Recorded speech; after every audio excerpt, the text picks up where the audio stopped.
आइए जानते हैं बिहार की 25 फटाफट बड़ी खबरों को सिर्फ 5 मिनट में। उससे पहले चैनल को सब्सक्राइब करिए और लाइक करिए।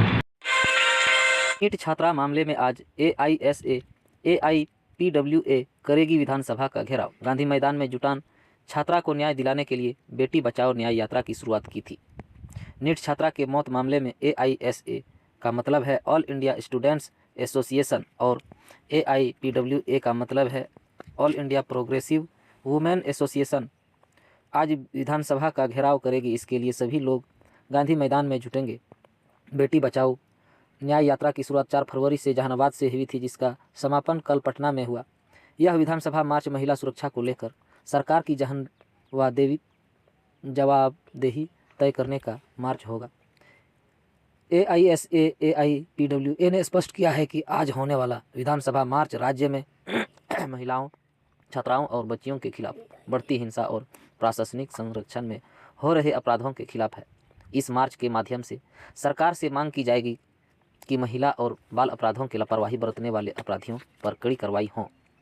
सभी निजी हॉस्पिटलों और कोचिंग संस्थानों का सुरक्षा ऑडिट कराया जाए। पीड़ित परिवारों को भय मुक्त वातावरण और न्याय सुनिश्चित किया जाए तथा चुनाव के बाद महिला हिंसा में हुई वृद्धि को भी उच्च स्तरीय जांच कराई जाए। बिहार में किसानों की जमीन जबरन छीनी जा रही है। संयुक्त ट्रेड यूनियन एवं किसान संयुक्त मोर्चा द्वारा 12 फरवरी को आम हड़ताल का ऐलान किया गया है। इसकी जानकारी देते हुए जिला संयोजक प्रहलाद सिंह ने कर्मचारी भवन में पत्रकारों को संबोधित करते हुए कहा है कि हड़ताल के दौरान परीक्षार्थियों की सुविधा को देखते हुए 1 घंटे तक ही सड़क जाम किया जाएगा, लेकिन एक्ट इंटक C2 एक्ट 2 सेवा संघ फेडरेशन और किसान संघर्ष मोर्चा के प्रतिनिधियों ने संयुक्त रूप से बैंक, डाकघर एवं सभी सरकारी गैर सरकारी संस्थाओं को बंद रखा जाएगा।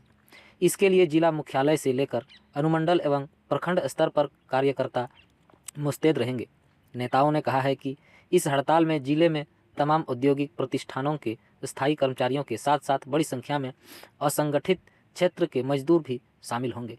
यह हड़ताल मुख्य रूप से 10 सूत्र मांग का आधारित है, जिससे मेहनत कशों की एकता जिंदाबाद का नारा दिया गया है। संगठनों का आरोप है कि सरकार ने पुराने 29 श्रम कानूनों को खत्म कर 4 नए कोड लागू किए हैं जो मजदूरों को गुलामी की ओर धकेलने वाले हैं। इन्हें तुरंत रद्द किया जाए। मनरेगा में काम के दिनों को बढ़ाकर 200 दिन और मजदूरी को 600 रुपये प्रति दिन करने के बदले में उसे खत्म किया जा रहा है। इसके माध्यम से किसान संगठनों ने कृषि के कॉरपोरेटीकरण पर लगाने और सभी फसलों पर न्यूनतम समर्थन मूल्य की कानूनी गारंटी की मांग उठाई है। आंगनवाड़ी, आशा और रसोई जैसे स्कीम वर्कर को सरकारी कर्मचारी घोषित करने और सम्मानजनक मानदेय देने पर जोर दिया है। सरकार की नीतियां खुले तौर पर कॉरपोरेट घराने को फायदा पहुंचाने वाली है। सार्वजनिक क्षेत्र के उपक्रमों का निजीकरण किया जा रहा है और ठेका प्रथा को बढ़ावा देकर युवाओं का शोषण किया जा रहा है।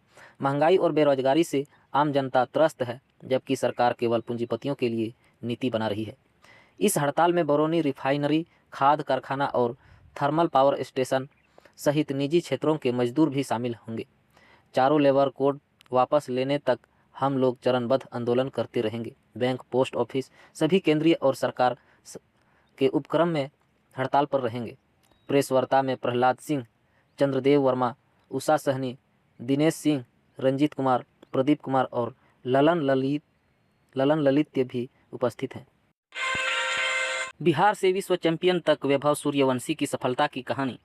भारतीय क्रिकेट में जब जब युवाओं ने विश्व मंच पर कमाल किया है, तब तब देश की नज़रें नई उम्मीदों पर टिक गई है। वर्ष 2026 का अंडर-19 वर्ल्ड कप भी ऐसा ही एक टूर्नामेंट साबित हुआ, जहां बिहार के बेटे वैभव सूर्यवंशी ने अपनी विस्फोटक बल्लेबाजी से न केवल भारत को 6ठी बार विश्व चैंपियन बनाया, बल्कि खुद को भारतीय क्रिकेट के भविष्य में रूप में स्थापित कर दिया। इंग्लैंड के खिलाफ फाइनल मुकाबले में 80 गेंदों पर 175 रन की ऐतिहासिक पारी खेलने वाले वैभव अब सिर्फ एक खिलाड़ी नहीं बल्कि करोड़ों युवाओं की प्रेरणा बन चुके हैं। हरारे स्पोर्ट्स क्लब में खेले गए अंडर-19 वर्ल्ड कप 2026 के फाइनल में जब भारत ने टॉस जीतकर बल्लेबाजी का फैसला किया, तो किसी ने नहीं सोचा था कि यह मुकाबला इतिहास में दर्ज हो जाएगा। शुरुआती ओवर में भारत को पहला झटका जल्दी लग गया, लेकिन इसके बाद क्रीज पर आए वैभव सूर्यवंशी ने जिस अंदाज में बल्लेबाजी की, उसने इंग्लैंड के गेंदबाजों को पूरी तरह बैकफुट पर धकेल दिया। वैभव ने 80 गेंदों में 15 चौकों और 15 छक्कों की मदद से 175 रन बनाए। यह न केवल अंडर 19 वर्ल्ड कप फाइनल का सर्वोच्च व्यक्तिगत स्कोर रहा, बल्कि एक पारी में सबसे ज़्यादा छक्के लगाने और 55 गेंदों में दूसरी सबसे तेज सेंचुरी का रिकॉर्ड भी इसी पारी में बन गया। उनकी बल्लेबाजी में आक्रामकता के साथ साथ गजब की परिपक्वता देखने को मिली, जिसने दर्शकों और क्रिकेट विशेषज्ञों को हैरान कर दिया। पहला विकेट गिरने के बाद वैभव सूर्यवंशी ने कप्तान आयुष महात्रे के साथ मिलकर भारतीय पारी को संभाला। दोनों के बीच दूसरे विकेट के लिए 142 रन की साझेदारी हुई। यह साझेदारी भारतीय पारी की रीढ़ साबित हुई, जहां एक और महात्रे ने संयम के साथ रन बटोरे, वहीं वैभव ने स्ट्राइक रोटेट करने के साथ साथ बड़े शॉट भी लगाए।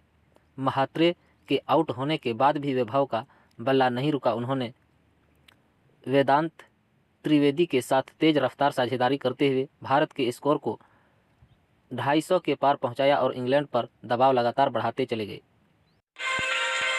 चुनाव हारे प्रशांत किशोर ने फिर मोर्चा संभाला। केजरीवाल ने 1 साल ले लिया। दिल्ली की हार के बाद अरविंद केजरीवाल अब तक अपने दिल्ली वालों के बीच नहीं लौटे हैं, जबकि प्रशांत किशोर फिर से बिहार यात्रा पर निकल पड़े हैं। क्या इसलिए क्योंकि प्रशांत किशोर के पास कोई राजनीति ऑप्शन नहीं है और केजरीवाल के पास पंजाब से लेकर गोवा और गुजरात तक विकल्प ही विकल्प है। प्रशांत किशोर जब बिहार चुनाव की तैयारी कर रहे थे तब कई बार उनकी तुलना अरविंद केजरीवाल से की जा रही थी। दरअसल दोनों में कई बातें कॉमन भी हैं, जो चुनाव के दौरान भी अक्सर महसूस की जाती थी, और एक बार फिर ऐसा संयोग बना है, लेकिन उसमें प्रयोग की गुंजाइश कम लग रही है। प्रशांत किशोर ने 8 फरवरी से बिहार नवनिर्माण यात्रा शुरू की है। बिहार यात्रा की घोषणा प्रशांत किशोर ने पहले ही कर डाली थी। ठीक 1 साल पहले 8 फरवरी 2025 को ही दिल्ली विधानसभा चुनाव से नतीजे आए थे, जब अरविंद केजरीवाल बीजेपी के हाथों सत्ता गंवा बैठे और 2025 के आखिरी में हुए बिहार चुनाव में प्रशांत किशोर के हाथ कुछ भी नहीं लगा।